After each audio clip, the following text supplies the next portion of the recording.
মৰমৰ অকণিহঁত মই বৰ্ণালী শইকীয়া বাইদেৱে তোমালোকলৈ লৈ আহিছোঁ 6 নম্বৰ অধ্যায়ৰ 5 নম্বৰ অংশটি। আহাচোন এই অংশটিত কিনো আছে চাওঁ। প্ৰথমতেই আছে পঢ়ো আহা। আহাচোন আমি পঢ়ি চাওঁ। অমল মামাৰ লগত মিতালী, অনু আৰু অংকুৰ আজি বজাৰলৈ আহিছে। তাৰে এখন দোকানত সিহঁতে জিলাপি, নিমকি আদি খাদ্যবোৰ দেখিলে। মিতালীৰ জিলাপি খাবলৈ মন গ'ল। জিলাপিবোৰ এখন ডলাত মুকলিকৈ থোৱা আছিল। সেইবাবে মামাকে সিহঁতক আন এখন দোকানলৈ লৈ গ'ল। কি আছে দফাটিত?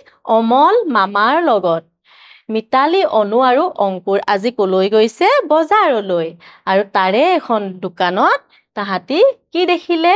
জিলাপি, নিমকি খাদ্যবিলাক দেখিলে। আৰু মিতালীৰ জিলাপি দেখি খাবৰে মন গ'ল।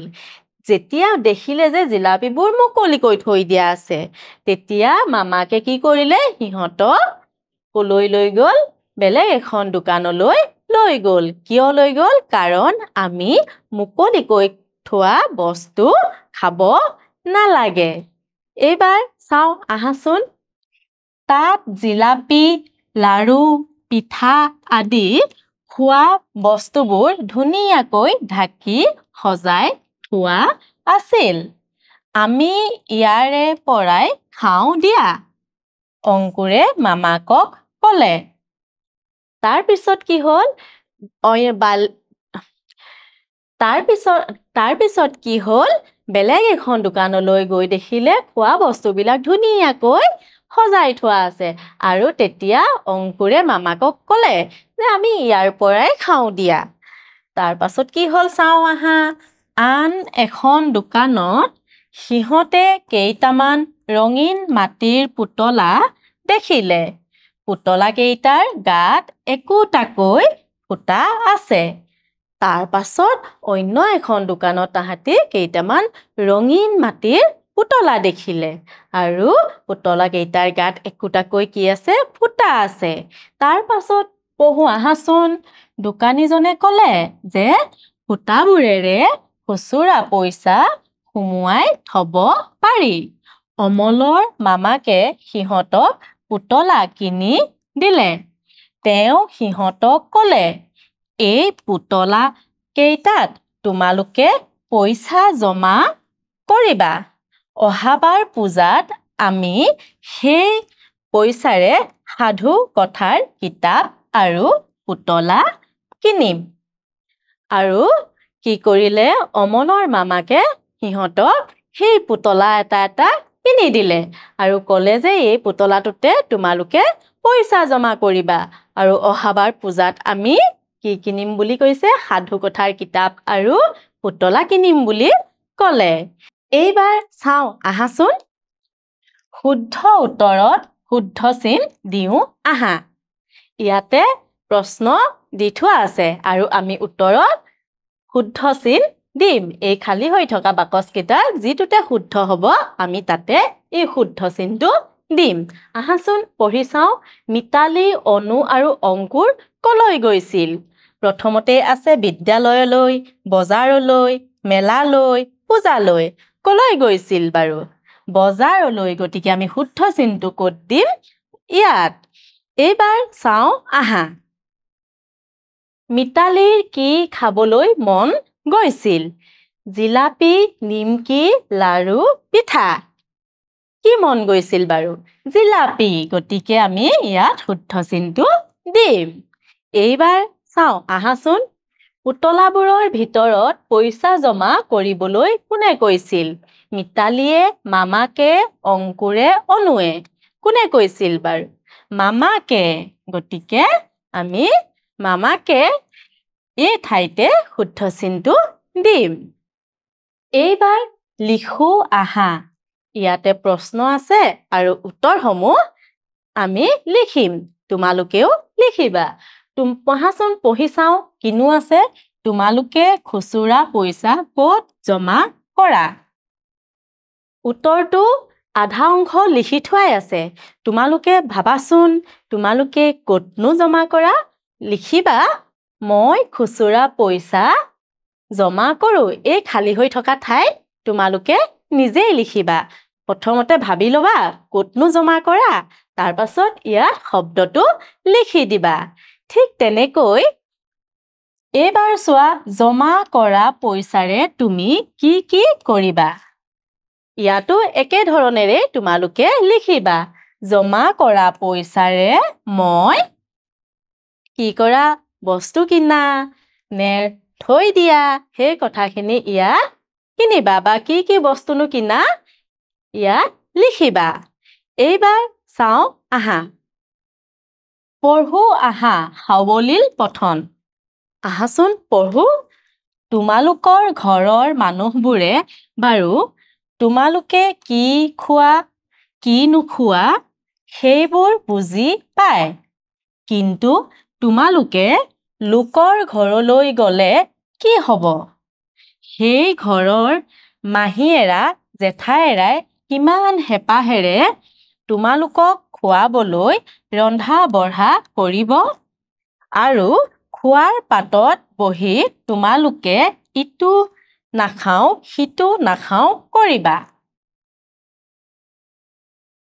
তেতিয়া মাহীয়েৰা জেঠায়েৰাহঁতে মনত কিমান দুখ পাব ভাবি চোৱাচোন সেই কাৰণে ডাঙৰে যি খাবলৈ দিয়ে খাই যাবা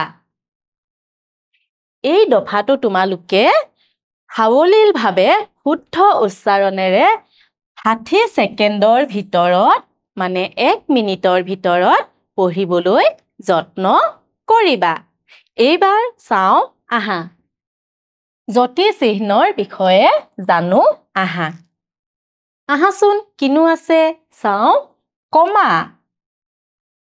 কমা এইডালক কয় কমা আহাচোন পঢ়ি চাওঁ কম সময়ৰ বিৰতিৰ বাবে বাক্যৰ মাজত কমা ব্যৱহাৰ কৰা হয় যেতিয়া আমি এটা বাক্য লিখিম কম সময় বিৰতি ল'বৰ বাবে বাক্যটোৰ মাজত এই কমা চিনটো ব্যৱহাৰ কৰা হয় যেতিয়াই তোমালোকে পঢ়ি যাবা বাক্যটো কমা চিনটো দেখিবা তাত কম সময়ৰ বাবে ৰবা ঠিক তেনেকৈ এইবাৰ চোৱাচোন দাড়ি এইডালক কয় দাড়ি কোনো এটা বাক্যৰ ভাৱ সম্পূৰ্ণ হোৱাৰ পিছত দাড়ি ব্যৱহাৰ কৰা হয় কোনো এটা বাক্যৰ ভাৱ যেতিয়া আমি বাক্য এটা লিখিম তাৰ ভাৱ প্ৰকাশ পোৱাৰ পাছতে এই দাড়িডাল আমি ব্যৱহাৰ কৰিম নহলে আমাৰ বাক্যটো সম্পূৰ্ণ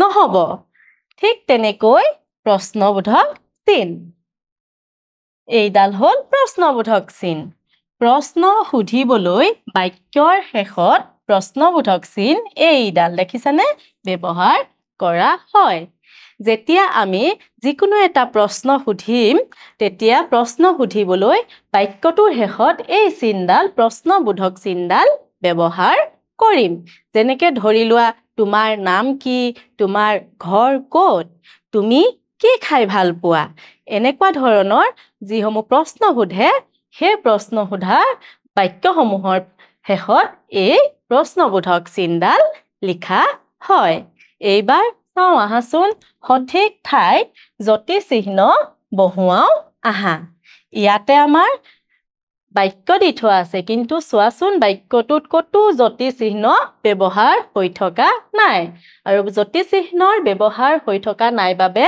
কেনেকুৱা হ'ব আমি পঢ়ি চাওঁ আহাচোন আজি বজাৰৰ দিন মিতালী অনু আৰু অংকুৰ বজাৰলৈ আহিছে তুমি বজাৰলৈ যাবানে দেখিছানে বাৰু শুনিবলৈ কেনেকুৱা হৈছে আমি এতিয়া এই যতি চিহ্ন কেইডাল ব্যৱহাৰ কৰি দিওঁ আহাচোন তাৰ পিছত পঢ়ি চাওঁ আজি বজাৰৰ দিন এই দহতে এডাল বহিল কি বহিল দাড়ি এবাৰ চোৱা মিতালী কমা অনু আৰু অংকুৰ বজাৰলৈ আহিছে দাড়ি তুমি বজাৰলৈ যাবানে এইটো আকৌ কি কৈছে প্ৰশ্ন সুধিছে গতিকে আমি কি চিন দিলো প্ৰশ্নবোধক চিন এতিয়া পঢ়ি চাও আহাচোন আজি বজাৰৰ দিন মিতালী অনু আৰু অংকুৰ বজাৰলৈ আহিছে তুমি বজাৰলৈ যাবানে